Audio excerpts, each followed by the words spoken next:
मैं मोहम्मद खान लेके आ गया हूँ final part nationalism of Europe का। आज हम बात करेंगे इस चैप्टर के आखिरी पार्ट की और उन घटनाओं की, उन इवेंट्स की जिनकी वजह से यूरोप में बहुत सारे नेशन स्टेट्स इस्टेब्लिश हुए।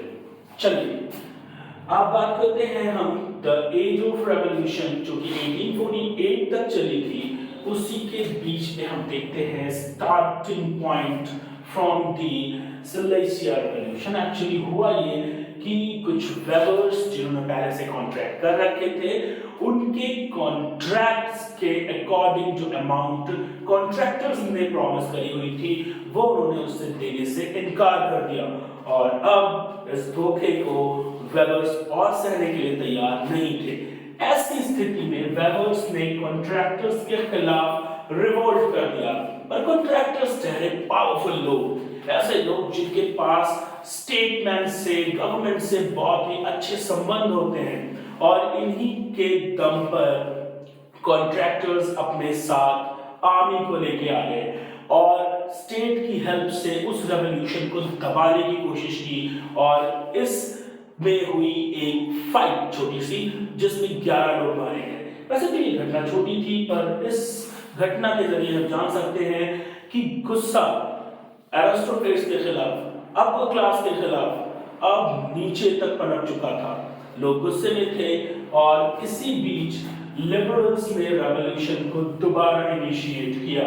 उनकी मांगे वही constitution, freedom of press means freedom of expression. जब कभी भी आप फ्रीडम ऑफ प्रेस की बात करते हैं तो आप बात करते हैं फ्रीडम ऑफ इंफॉर्मेशन की, यानी जनता का, लोगों का ये अधिकार है कि उन्हें स्वतंत्र रूप से सच्ची खबरें, सच्ची इंफॉर्मेशन मिलती रहे। इसके बाद वो बात करते हैं फ्रीडम ऑफ एसोसिएशन की, यानी उनके पास स्वतंत्रता होना चाहिए कि वो कोई भी संगठन अगर वो बनाना चाहते हैं तो वो उसको बना सके। नेक्स्ट अब आप देखेंगे कि जर्मन रीजन में अब नेशन स्टेट को फॉर्म करने के लिए जद्दोजहद स्टार्ट हो जाती है और इस जद्दोजहद को भी स्टार्ट करने में बहुत ही महत्वपूर्ण भूमिका निभाता है हमारा मिडिल क्लास। मिडिल क्लास अपने आप को एसोसिएट करता है, लोगों का सपोर्ट सीख करता है और एक जर्नल असेंबली जिसे वो ऑल जर्मन नेशनल असेंबली कहते हैं, फ्रैंकफर्ट में 18 मई 1848 को ऑर्गेनाइज करता है। और इस दौरान एक बहुत ही इंपॉर्टेंट चीज को भूल जाते हैं कि इन्हें सिर्फ मिडिल क्लास का ही नहीं बल्कि आप कह सकते हैं कि मिडिल क्लास से स्थिति में नीचे आने वाली जनता का भी साथ इनको लेना होगा, उसके साथ की भी इन्हें जरूरत है और इस जरूरत को पूरा करने के लिए उन्हें आर्टिशियंस को, पीजेंट्स को अपने साथ लेना चाहिए, लेकिन उन्होंने ऐसा नहीं किया जिस वजह से पीजेंट्स और आर्टिशियंस ने इनका साथ छोड़ दिया, क्राफ्ट्समैन ने इनका साथ छोड़ दिया जिससे इनकी शक्तियां कमजोर हो गई। पर मिडिल क्लास के रिप्रेजेंटेटिव्स ने इस पे कोई ध्यान नहीं दिया और वो अपनी उन्हीं मांगों को लेके पहुंच जाते हैं किंग ऑफ पर्शिया। पर्शिया के किंग के पास क्यों गए? क्योंकि ज्यादातर जर्मन रीजन जो थे वो पर्शिया के कंट्रोल में थे। तो पर्शिया के किंग हुआ करते थे फ्रेडरिक विलियम और इन्होंने कॉन्स्टिट्यूशन के उस ड्राफ्ट को, इनकी मांगों को बड़े ध्यान से सुना और उसके बाद उससे सिरे से खारिज कर दिया। सिर्फ खारिज नहीं किया, अपनी आर्मी भी भेज दी कि भैया देखो कौन आया है, इनको अच्छे से इनकी खातिरदारी करो और इनकी बड़े अच्छे से खातिरदारी करी गई। आप समझ रहे होंगे किस प्रकार। और फिर इस रेवोल्यूशन को भी दबा दिया गया।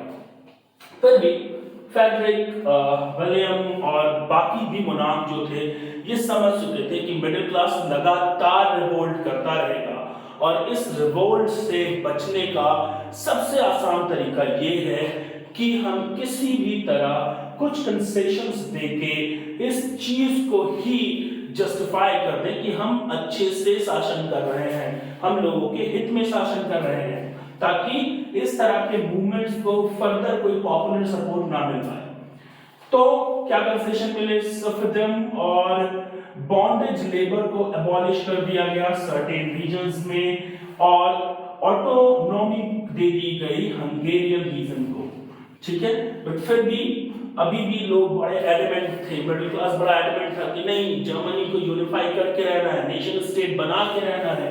और इसी जद्दोजहद के दौरान मिडिल क्लास एक पार्टनरशिप स्टार्ट करता है जंकर्स के साथ, ठीक है, जो कि लैंडलॉर्ड्स थे।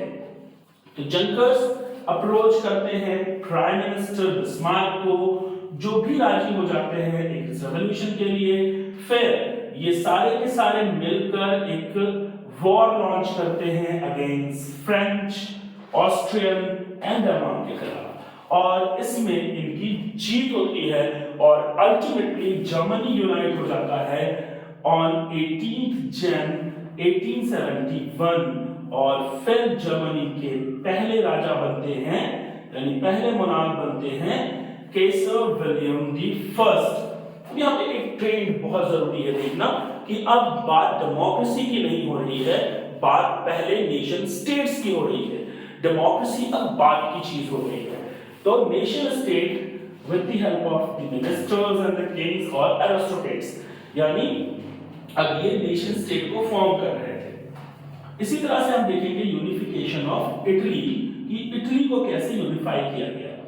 इटालियन स्टेट डिवाइडेड थे 7 मेजर स्टेट्स में, जिनमें से सिर्फ एक छोटा सा स्टेट से हम कहते हैं सर्डेनिया का आइलैंड। यहाँ पे विक्टर इमैनुअल सेकंड राज करते थे, जो कि एक इटालियन प्रिंस थे, बट बाकी रीजन्स को उन्हें कंट्रोल करना था। तो उन्होंने हेल्प ली, ठीक है, काउंट दी कॉन्वेयर की, और काउंट कॉन्वेयर ने भी फर्दर हेल्प ली जोसेफी गार्बेजेली की। इन लोगों ने मिलके इटली के रीजन को सबसे पहले, ठीक है, हैब्सबर्ग एम्पायर से, ऑस्ट्रियन एम्पायर से आजाद करा लिया, ठीक है। और इसके बाद इन्होंने अटैक किया बर्बन किंग ऑफ स्पेन पे, और उससे भी इटालियन रीजन को आजाद करा लिया। इसके बाद फिर मध्य में बचते हैं पोप, और पोप अब इस स्थिति में नहीं थे कि वो इतनी बड़ी पावर से किसी भी तरह की कोई जंग अफोर्ड कर सके, तो इन्होंने खुद से ही कुछ कंडीशंस पे सरेंडर कर दिया। तो इस तरह आप देखेंगे कि जो इटली है उसका यूनिफिकेशन हो जाता है, इटली भी यूनिफाई हो जाता है। तो अब हमको 2 स्टेट्स मिल रहे हैं जो नेशन स्टेट है, एक जर्मनी, एक इटली। और अब आइए आपको ले चलते हैं the strange story of Britain की। तो ब्रिटेन में माय डियर फ्रेंड्स ऐसा कुछ भी नहीं हुआ था जैसा इन दोनों राज्यों में हुआ, यानी कोई जंग नहीं, किसी प्रकार की कोई लड़ाई नहीं, बल्कि आप देखेंगे इनका जो यूनिफिकेशन है ब्रिटेन का, ये एक लॉन्ग ड्रॉन प्रोसेस है, ठीक है। इस प्रोसेस में ही ब्रिटेन धीरे धीरे टुकड़ों में एक होता गया और यूनाइटेड किंगडम का रूप ले लिया। ब्रिटेन जो कि इंग्लैंड, वेल्स, स्कॉटलैंड और आयरलैंड को मिलकर मिलता है, और यहाँ पे मैंने दिया है कैथोलिक आइडेंटिटी और प्रोटेस्टेंट आइडेंटिटी। इसका भी काम है जो फर्दर एक्सप्लेनेशन में मैं अभी आपको बताता हूँ। तो सबसे पहले हम देख लेते हैं कि 1707 में यूके फॉर्म हो जाता है with the act of union, और यूके जो था वो इंग्लैंड, वेल्स और स्कॉटलैंड को मिला के बना हुआ था।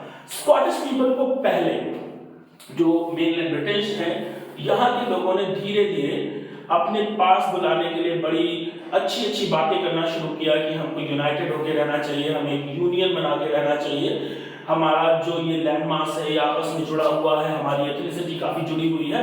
और कुछ भी करके उन्होंने उनको कन्विंस कर लिया कि वो इस एक्ट ऑफ यूनियन को साइन कर लें। एक्ट ऑफ यूनियन को साइन करते ही स्कॉटलैंड का जो इलाका है वो ब्रिटेन की डोमिनेंस में आ गया, और ब्रिटेन ने इस डोमिनेंस का कुछ समय के बाद फायदा उठाना भी स्टार्ट किया। देखिए, अगर किसी भी देश को आपको हमेशा के लिए अपना बनाना है तो सबसे बड़ी चीज जो वहां पे आपको परिवर्तित करनी पड़ेगी वो है उस देश का कल्चर। तो सबसे पहला अटैक हुआ स्कॉटिश कल्चर और लैंग्वेज पे।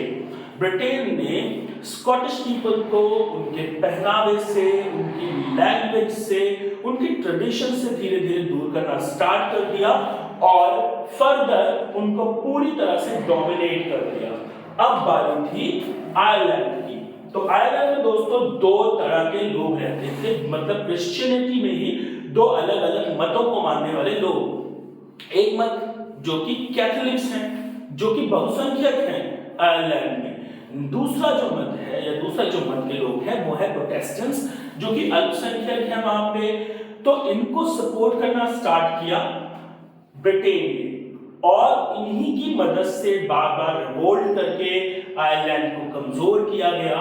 और उसके बाद फाइनली 1801 या 1801 में आयरलैंड को फोर्सिबली ब्रिटेन में मर्ज कर लिया गया।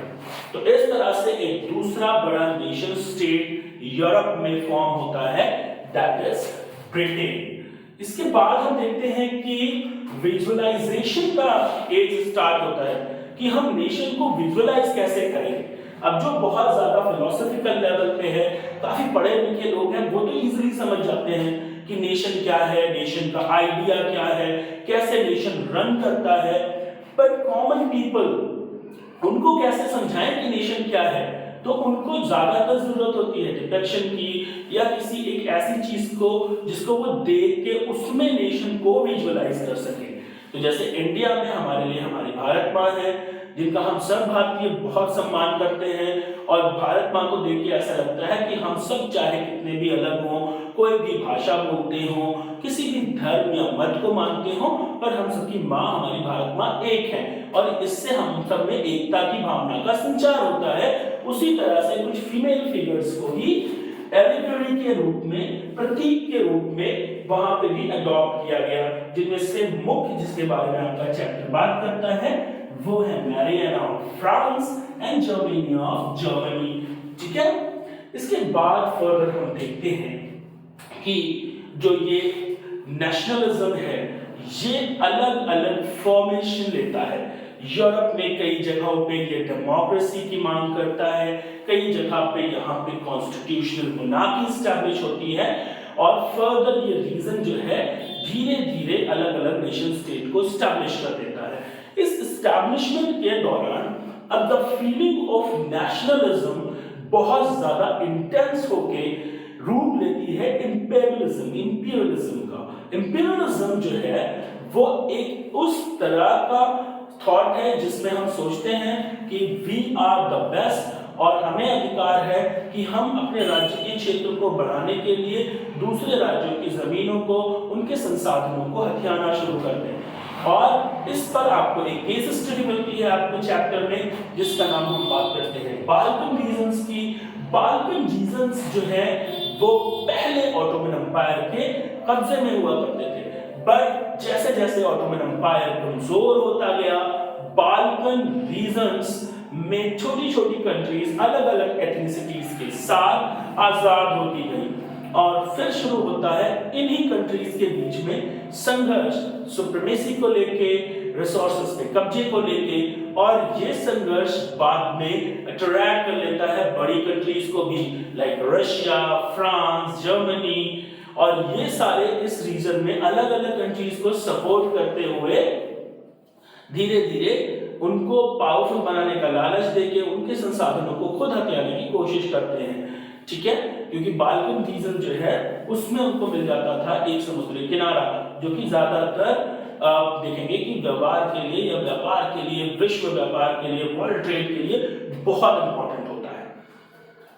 इस रीजन का ये जो कन्फ्लिक्ट है, ये जो लगातार चलने वाला संघर्ष है, यही आप देखेंगे कि आगे चलकर प्रथम विश्व युद्ध को जन्म देता है।